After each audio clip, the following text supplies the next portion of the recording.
So I got a new chair.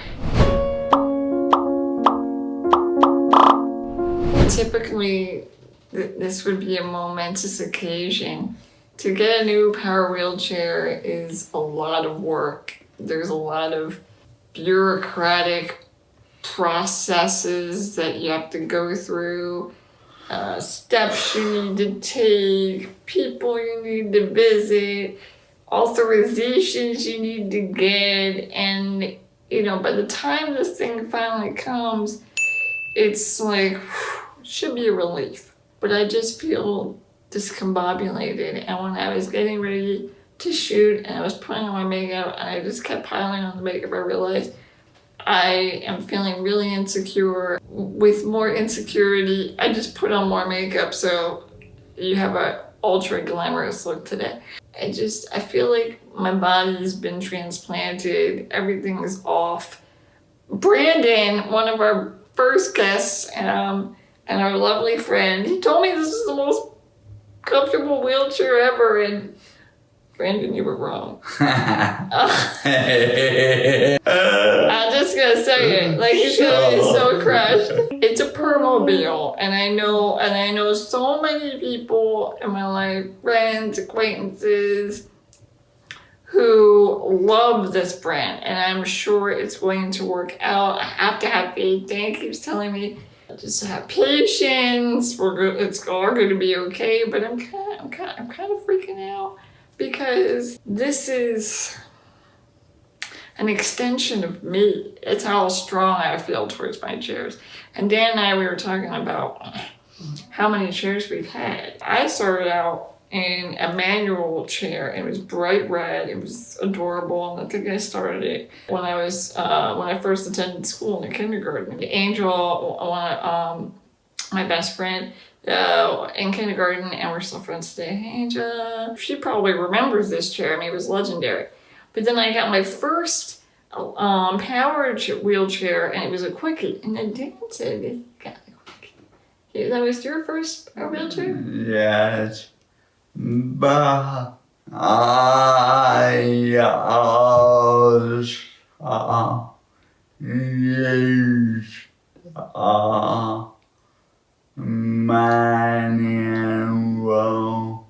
wheelchair when I first got out of a coma and a hospital. Yeah. One arm drive. Really? You can manually ride your chair with one arm? Yeah. The quickie, it was my first power wheelchair ever, and that was bright yellow. So Dan, you got, was it a different color? Yeah. What color was it? Black. The quickie, that lasted until I got to college, and then was the holy grail of power wheelchairs in my life. I got the Invacare Storm, but the OG. It was like the first series of Storm. Original.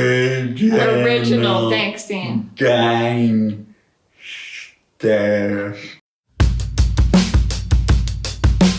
It was gangster though, because like I could take it anywhere, and I just felt super confident. I went to a cross-country trip to Arizona. I took all sorts of road trips. I would go to different cities. I go to DC and New York City. I just felt really super confident, super comfortable in that chair, and it never broke down, ever. It never broke down. I had that chair for 15 years.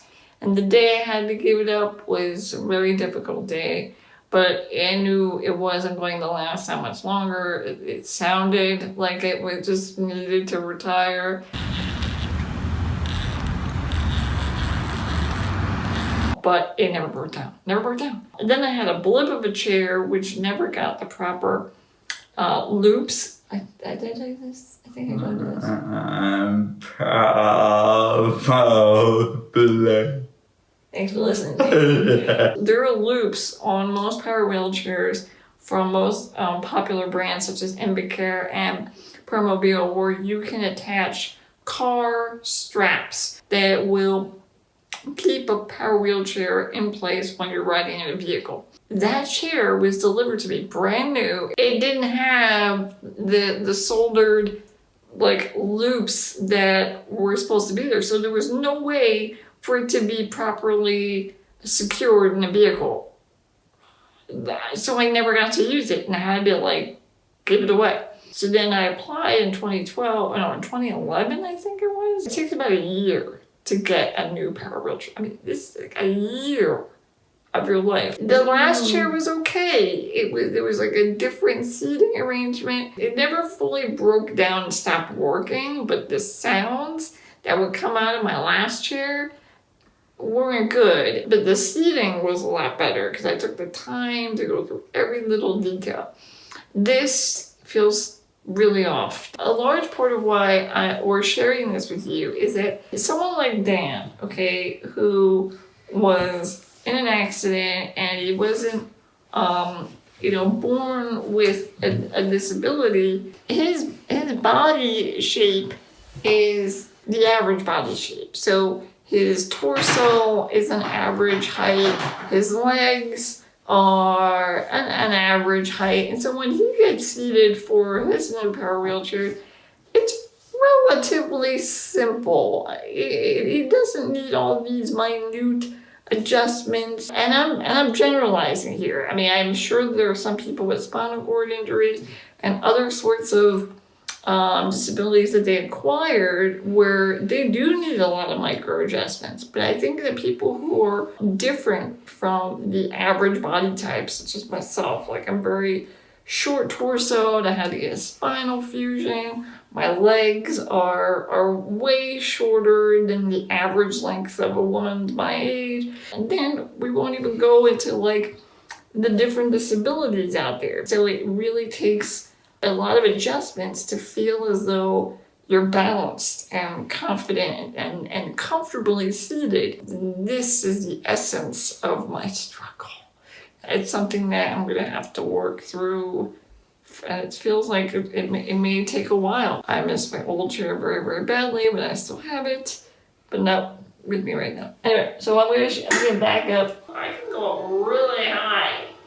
This must be what y'all are, you ambulatory bunch, are feeling, because it's pretty awesome. Like, this part's pretty awesome. I told my mom, she's 5'7". I swear I'm taller than her. She wants to deny this. Because, Dan, you're 5'7". I'm 5'6". Oh, see? I'm a third. 5'6" and a third. Yeah.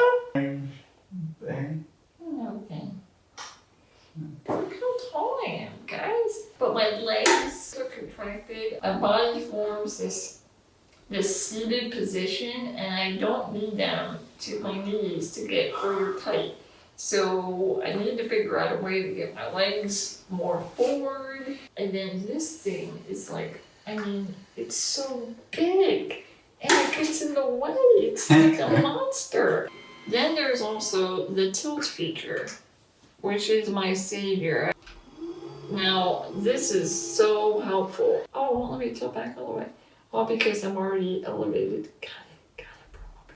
So I'll give Permobil that. They're really good with, like, I think the center of gravity. This chair would be really good for Dan because his current quickie sucks. And he's always tipping back, and it's very dangerous, but I don't think he would have that problem with this chair. You could also move the back. Just the back portion. So let me see if I can activate that. Nope, I just push it forward. See, I don't even know how to work this chair. See, look at the back. That's really cool. If you keep going all the way back so that it's flat, you can do a lot more with the chair without having to transfer to use the restroom, public restrooms and such. If you need help and you need it to lie flat, this chair will allow for that, and it's a really great feature.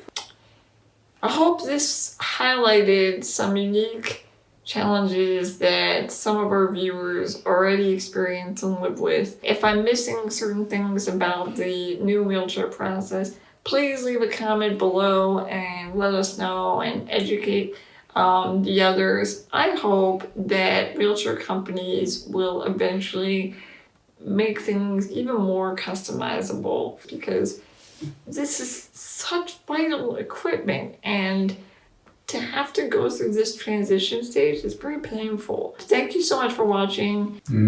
Keep it Ginchiest. Ciao. Thank you so much for watching another episode of the Ginchiest, where we talk about our disability experiences and what they teach us about being human. Subscribe. I dare ya. Oh my God, you ruined it.